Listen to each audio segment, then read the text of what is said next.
Todo el día. Restaurante 24 horas al día. Todo el día. Mi padre tuvo un restaurante y por eso lo conozco, ¿no? Eso me contaba usted al principio que él les ponía de meseros, de mozos. En épocas de, digamos, altas que se llamaban, o en épocas de carnavales, fines de años, festivos, teníamos que trabajar todos, la familia, porque eran tantos comensales que llegaban que no se alcanzaba con los colaboradores que Aprendió había. de comida también, ¿no? No, realmente no, porque... Más bien al servicio al cliente.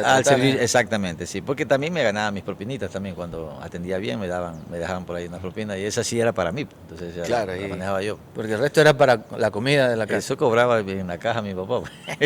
Y él era de lo que estaba en la caja, con el billete en la mano, ¿no? En la caja siempre estaba alguien de la familia, no necesariamente mi papá. Mi papá tampoco era un hombre que le gustaba mucho estar en la parte administrativa, sino le gustaba ser ejecutivo, es decir, pasar los Producción, platos, producción. exacto, ir a hacer las compras adecuadas y todo eso.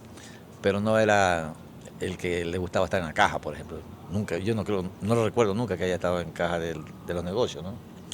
Que tuvimos, porque tuvimos negocio de restaurante cuando en la época de adolescente ya, ¿no?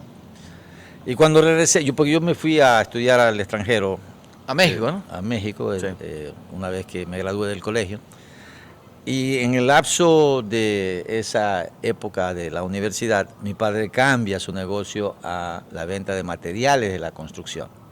Y yo regreso cuando él ya estaba en ese negocio de la venta de materiales de construcción, que más tarde nos las entregó a los hijos y empezamos nosotros también ya casado con Ana María, mi esposa, esta actividad con ella, y fuimos incursionando también no solamente en la venta, en la comercialización de los productos, sino también en la construcción de viviendas y de departamentos. Nosotros fuimos quizás los pioneros en Manta respecto de los edificios con departamentos, aunque antes se habían construido edificios grandes aquí como el Vigía y lo que hoy día es el Delgado Travel. Pichincha, aunque no es de departamentos, pero era una eran de visión oficinas, amplia, sí. Pero esos también. fueron construidos de manera específica por empresarios que no estaban en el negocio de bienes raíces, sino que tenían un poco de excedente de recursos y pusieron el edificio, ¿no? Por ejemplo, el edificio El Vigía fue construido por la compañía Balda, o por la familia Balda, que eran exportadores de café y tenían muchos recursos, entonces hicieron el edificio como tal, ¿no? Pero nosotros sí nos dedicamos desde esa época a los bienes raíces, o sea, como negocio, a vender departamentos, a vender casas. Entonces yo empecé construyendo los edificios. El primer edificio que construí fue acá en el barrio Umiña, que justamente le pusimos de nombre a ese edificio Ferrusam. Claro, el Umiña, ahí uno de los primeros pequeñitos, tres pisos altos, 6 departamentos, pero... Todavía están parados ahí. Por ahí están, sí. ¿Aguantaron terremotos? Todos. Todos, bueno. Todos los edificios que construimos aguantaron el terremoto, si no se cayeron. Estuvieron bien construidos. Y el asunto de la construcción, un poco distanciando porque ya cuando el asunto del alcalde, la alcaldía y todo el asunto político que usted incursionó,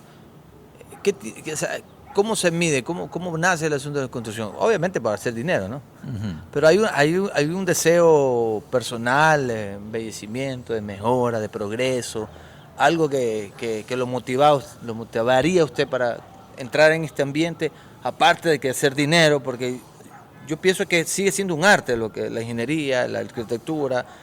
Tiene que haber un asunto de estética que se puede. De hecho, así es. Porque cuando se vende una vivienda, si uno piensa en cuánto dinero se va a ganar, no lo va a hacer bien. Pero si uno piensa que en ese espacio va a vivir una familia... Ese era su pensamiento. Siempre trataba de meterme un poco en eso, ¿no? ¿Quién va a comprar? No lo sé cuando empiezo a construir. ¿Qué familia, qué personaje lo va a hacer? ¿No interesa o tiene prospectos usted? No necesariamente. No. Cubo, dinero. No. Que tenga plata. No, nada de eso. No tampoco, porque a veces también hay que ver el origen del dinero, o sea, no es tampoco así nomás. Pero claro, tú piensas, por ejemplo, cuando vas a construir algo, que esa cosa, lo que vas a construir, aquello que vas a construir, le guste a la persona que va a comprar. Pero ocurre que en el camino también tú te vas encontrando con ciertas frustraciones, ¿no? Por ejemplo, yo recuerdo en el primer edificio que construimos, el Ferrusam, Ana María, mi esposa, estaba estudiando en esa época decoración de interiores en la Universidad de Manta, en la Eloy Alfaro, y ella se esmeró por hacer algo diferente. Y en esa época todavía era novedad coger la cerámica tradicional y hacer figuras.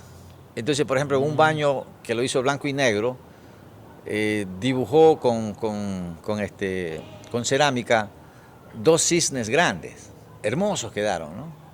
Siluetas de cisnes, ¿no?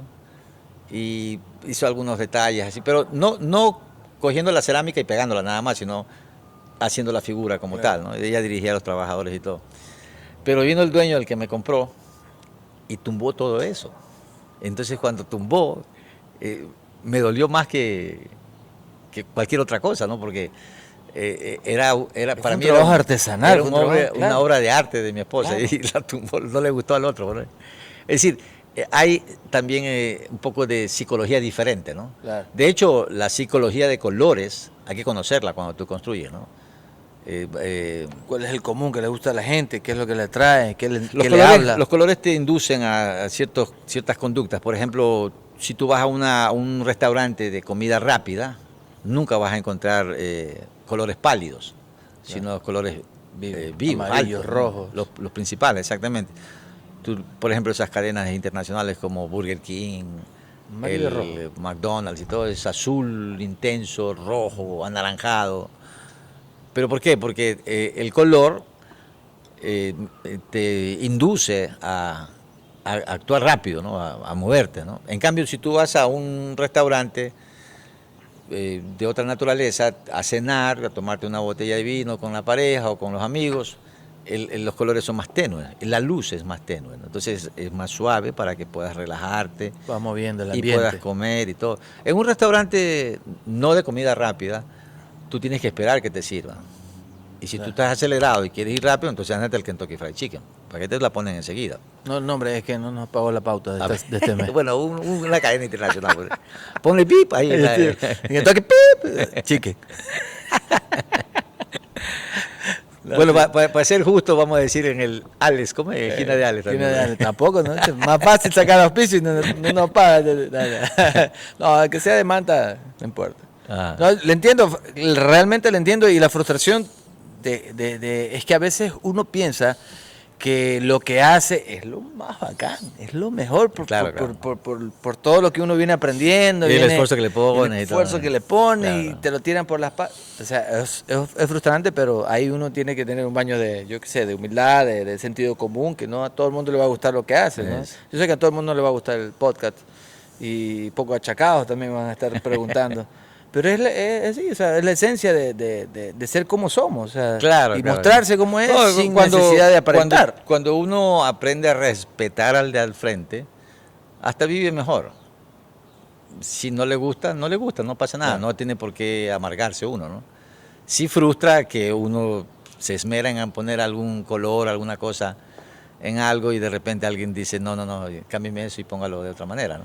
Totalmente, claro. Eso sucede. En la construcción de viviendas, normalmente la casa nueva no la construye ya una persona adulta. El mayor ya busca es un departamentito para irse con la viejita los últimos días, ¿no? Pero la casa grande uno la construye cuando los niños están chiquitos, ¿no? Usted ya vive en un departamento pequeño, no estoy diciendo que la viejita, sino que usted ya tiene una casota que... Es que estamos solos ya, pues, ¿no? Claro, ya no están los niños. Ya no están los Y los niños. nietos, que son... Pero están con sus padres, pues no están con Claro. uno. Vienen a visitarnos, sí, pero no. Lo que ocurre es que cuando se es joven, los niños están pequeñitos y el padre o madre también quiere darle lo mejor a sus hijos, ¿no? Y es natural, eso es correcto. Pero también a veces uno construye casas como que son eternos los hijos. Lo que me decía justamente abajo, ¿Alguna vez, no? una vez que nos encontramos, me habló justamente, es súper interesante. Y resulta que digamos, contratar una casa en planos es la cosa más complicada que puede haber. Y es complicada porque la pareja inicialmente aprueba un plano y dice, bueno, quiero la casa así, la cocina de esta manera, el cuarto de esta manera, con el baño, con el closet, con tal cosa, la escalera aquí, la escalera allá, y bueno, lo que sea, ¿no? Pero cuando se empieza a construir, la esposa no aparece ni por un minuto. Es cuando estás sacando tierra, cuando estás poniendo las primeras columnas y Es todo. feísimo para ellas. No llegan. Es aburridísimo. No, sí, ¿qué voy a ver esa cosa? Pero cuando llegan, cuando empieza uno a poner las paredes, o a enlucir, o a hacer algo así, ¿no? Ahí viene el tormento. La señora llega con alguien que la acompaña. ¿Quién acompaña a la esposa de la dueña de casa? La mamá, la suegra, o la amiga, o la mejor amiga, ¿se entiende? O bueno, la comadre. Experiencia. Entonces si llega, ella le quiere mostrar a su amiga, a su familiar, a lo que sea, su casa. Y lo que espera que le diga a la persona que la acompaña es que le diga, oye, qué linda está tu casa, te va a quedar hermosa, está perfecta, todo lo demás, ¿no? Pero casi siempre quien la acompaña a esa persona, yo creo que en el fondo queriéndole decir, mira, yo te quiero a ti, y como te quiero tengo que decirte la verdad, pues en el fondo está pensando así, ¿no? Entonces le dice, oye, y empieza con, hermana, pero aquí te entra la cama, en este espacio tan pequeñito, ¿cómo es posible? Tu cama es de 2, ¿cómo se llama? King size, no sé qué. Oye, y en este hueco entra el congelador, no puede ser, la refrigerador no te va a entrar aquí. Entonces empieza el problema, porque ella escucha de su acompañante todos estos comentarios. Las arquitectas, las y diseñadoras. y en el fondo está por dentro ahí aguantándose, pero a la noche se desquita con el marido. Y le dice, yo ya no quiero esa cocina así. Que me tumben esa pared ahí, la ponga más adelante, o ponga más acá, no Y sé con qué. los planos ella. Sí, Ahí por primera vez vio los planos. Cuando contrato una casa con alguien así, yo le digo siempre, mire, en planos tumben paredes, cambien espacios. Si quieren la escalera de otra manera, hagámosla en otro lado. Pero aquí en plano es baratísimo, aquí no cuesta nada, solamente es dibujar y recalcular. Claro. Pero cuando ya se empieza a construir, cierre los ojos y deje construir, porque le va a salir carísimo. A pesar de decirles estas cosas, de todas maneras siempre hay que tumbar algo. Siempre se olvidaron de el microondas o se olvidaron del cablecito para el agua filtrada o cualquier cosa, ¿no? Claro. Entonces hay que picar lo que ya está hecho y eso es, aparte que no es lo correcto, ¿no? Porque si tú picas sobre todo estructura, no es técnicamente recomendable, ¿no? Pero pasa mucho eso en la construcción, no es tan sencillo, o sea, parece Generalmente siempre fue usted dentro de las ventas que explicaba en detalles cómo la parte, iba a ser, sí, la parte técnica, la parte... para sí. liberar un poco. Claro, pero El de, estrés de la- pero de todas maneras termina, después de construido, de todas maneras terminas teniendo que enfrentar cosas.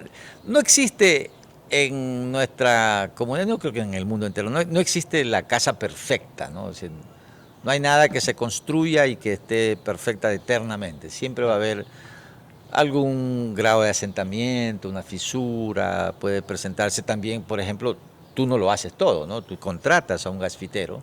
Claro. Si el gasfitero, por desgracia, no puso bien la liga para conectar un codo con una tubería, pueden haber filtraciones o cosas de esas. Entonces tienes que enfrentar eso también, ¿no? En el tiempo siempre hay una responsabilidad ulterior en la construcción y eso uno ya en el tiempo aprende a manejarlo, porque, repito, no es tan Hay un no es tan sencillo. tema que siempre me ha interesado a mí, el desarrollo urbanístico de las ciudades. Yo creo que ese tema usted lo maneja muy bien. Pero a mí me interesa porque convivo en la calle a diario y manejo a diario y nos encontramos con tantas ineficiencias. Pero en el aspecto cuando usted tuvo la oportunidad de construir y crear carreteras aquí, porque es un desastre la carretera. Tiene que ver ¿cómo es El suelo. El suelo, tiene que ver la venta de vehículos, la mercadería, el exceso de venta, Bueno. no sé, porque va a colapsar. Usted me dice que estudió en México y solo con ver las imágenes de reforma de la Ciudad de México, una cosa espeluznante. Claro, sí. Son 20 y pico de millones de habitantes. ¿A qué se debe esa, no sé cuál sería la palabra, pero es como inatención, es como No, mira, tú tienes que una falla analizar de- este problema, como digo No es siempre. político, esto es un asunto No, natural, yo es un sé, asunto pero natural. analízalo de esta manera. La situación económica de los países subdesarrollados, o en vías de desarrollo, que le dicen algunos para ser menos agresivos. Nos duela menos. Nos duela menos, claro. Sí. Estos países, por la economía, provoca el asentamiento irregular de la población mayoritariamente. Aquí mismo en Manta, analiza todos los barrios que hoy día ya están incorporados a la trama urbana central, ¿no? Usted es ingeniero civil, ¿no? Yo soy ingeniero industrial. Industrial, perdón. Sí. Que me he dedicado a la ingeniería civil, sí, pero Sabe más soy que gente. ingeniero industrial. Bueno, estos asentamientos irregulares, ¿cómo se provocaron? ¿Con invasiones o con lotizaciones? ¿Y cómo se hizo eso? Una persona compró un lote, no había calle, no había acera, no había alcantarillado, no había una red de agua, ni siquiera postería de energía eléctrica, pero puso su casa. Luz y tierra. Puso su casa. Y una vez que puso su casa uno, puso el otro, pero no se preparó la tierra. Normalmente cuando uno desarrolla una urbanización, uno prepara el terreno y construye las plataformas, corta y rellena, ¿no? Para que las cosas... Que suele ser a veces más costoso incluso. Es claro que es Como más la costoso, refinería. pero en el tiempo es más barato. Porque ¿qué es lo que sucede? Cuando me pasó, ¿no? Como alcalde en el año 96 que empezamos, fuimos a pavimentar calles en los barrios y nos encontrábamos con casas en distintos niveles, ¿no? La calle no puede ir al capricho de las casas, tiene que ir con un solo nivel, por el tema de lluvias o lo que sea. Y pasaba que en algunos casos teníamos que construir muros para que las casas no se caigan cuando se iba a hacer una calle, o escalinatas para entrar a la casa porque quedaba hundida. Y eso encarece la obra. Y peor aún cuando ya están consolidados todos esos sectores y tienes que construir alcantarillado o red de agua y Claro. todo. Reventar las calles o hacer polvo, ruido y todo lo demás fastidia a la comunidad. Y la gente no dice, fue mi culpa porque yo me vine sin alcantarillado y sin agua, ¿no? Sino que es culpa de la autoridad que no hace nada, que sí, que todos dejan abandonado, la corrupción y todo lo que se dice, ¿no? Pero la gran mayoría de los problemas, aunque suene medio duro decirlo, es así. De los problemas que tenemos, no en Manta, sino en toda Latinoamérica, es el asentamiento, es producto del asentamiento irregular de las comunidades. Los barrios, por ejemplo, bajos que se inundan, si hubieran medido los niveles respecto de el mar, por ejemplo, a lo mejor hubieran provocado un relleno superior para que cuando haya marea alta y llueva y todo no se inunden las casas, ¿no? Pero hay barrios que tienen entre el nivel de mar y el nivel de su casa 3 metros de diferencia. Si llueve y el río se rebosa, su casa se inunda. Las alcantarillas se rebosan. Exacto, porque estamos debajo del nivel adecuado. Eso son temas que no siempre se dicen. Pero ese es el tema del golpe y es la frustración de muchos municipios, de muchas ciudades, En que casi todas que partes, casi ¿no? que incurable. No puede remover a todo el mundo. Hace poquito hubo una desgracia en Alausí, Claro. en la sierra de aquí del Ecuador. Un cerro entero se vino abajo. Ya se había alertado hacía tiempo sobre ese tema o ese riesgo. Se vino el cerro abajo y cuántas personas no se murieron en esa desgracia. Siempre la prensa va y acude a decir que o a insinuar que la autoridad de turno es responsable, que no hicieron tal cosa o cual cosa, ¿no? Pero también tenemos que entender que hay una corresponsabilidad del que se asienta. Cuando usted construya su casa, esto es una recomendación sincera, mira alrededor, no solamente si tiene los servicios básicos que requiere, ¿no? Luz, agua y alcantarillado, ¿no? Comunicaciones, telefonía, esas cosas, ¿no? Sino también qué tan distante está la escuela si tengo hijos pequeños, ¿no? De mi casa. Si la escuela más cercana está muy distante y yo no tengo muchos recursos, me va a salir más caro transportarlo a mi hijo a la escuela. O a lo mejor no lo voy a llevar a la escuela. ¿Qué tan cercano o distante está el colegio donde va a estudiar mi hijo?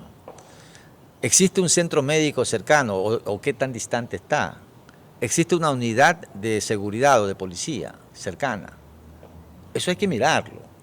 porque cuando ya estoy asentado y si hay inseguridad, lo primero que hago es acudir a la autoridad para que pongan un UPC en el barrio, o para que pongan un centro médico, o para que pongan lo que necesiten poner. Pero las condiciones económicas o financieras de las entidades de gobierno seccionales no son pues inmensas, ¿no?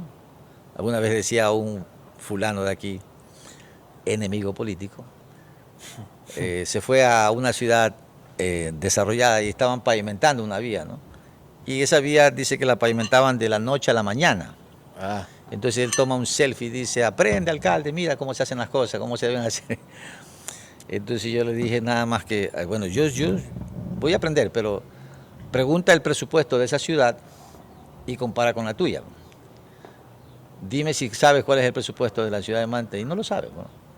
O sea, no se puede medir la capacidad o incapacidad de una persona porque tiene una casa grande o una casa pequeña, ¿no? claro. Y cuando iba a los barrios, a mí me gustaba reflexionar así con la gente. Le digo, mira, aquí en el barrio hay una casita de caña, una casita mixta, una casa de hormigón también, ¿no?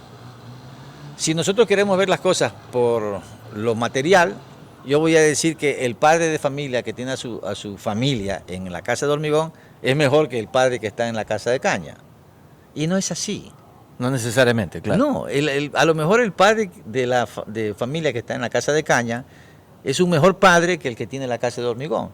Pero ¿por qué tiene casa de caña uno y por qué tiene casa de hormigón otro? Las realidades financieras o económicas son diferentes de cada familia. Eso es un punto importantísimo que, bueno, usted como también como padre y como líder político, ¿cuál sería la solución? ¿Crees que la solución para la gente es la educación o son las condiciones materiales las que hacen producir a la gente o que actúe de la mejor manera? En cuanto, ¿cuál sería indudablemente lo que hemos dicho siempre, la educación, indudablemente. Y si la persona en la educación, perdón que le interrumpa, por ejemplo, no tuvo el papá que usted tuvo en el asunto de influencia. La gente que no crece con la educación. Pero cuando hablamos de educación es educación. Si el padre no educó o no educó bien, tenemos una falencia. Claro, es como que si tú haces algo bien, buen producto. Entonces, si ¿cuál era la falla? ¿Cuál sería la falla?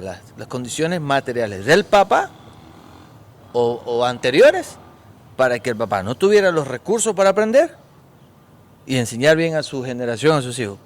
O sea, ¿sigue siendo la educación la solución o siguen siendo las condiciones materiales la solución para tener una mejor educación? No, la solución es comprobado que no solamente los que estudian, los que tienen privilegios en educación, tienen mejores cargos, mejores puestos, no todos, ¿no? Pero hay claro, ciertas teorías y ciertos ejemplos. ¿Cuál sería su perspectiva? ¿Cuál sería el punto? Cuando hablamos de educación, no hablamos solamente de la educación en el seno del hogar, en la que da el padre. Que debería ser la principal, ¿no? Sí, es un pilar, sí, importante, pero la educación es a tiempo completo.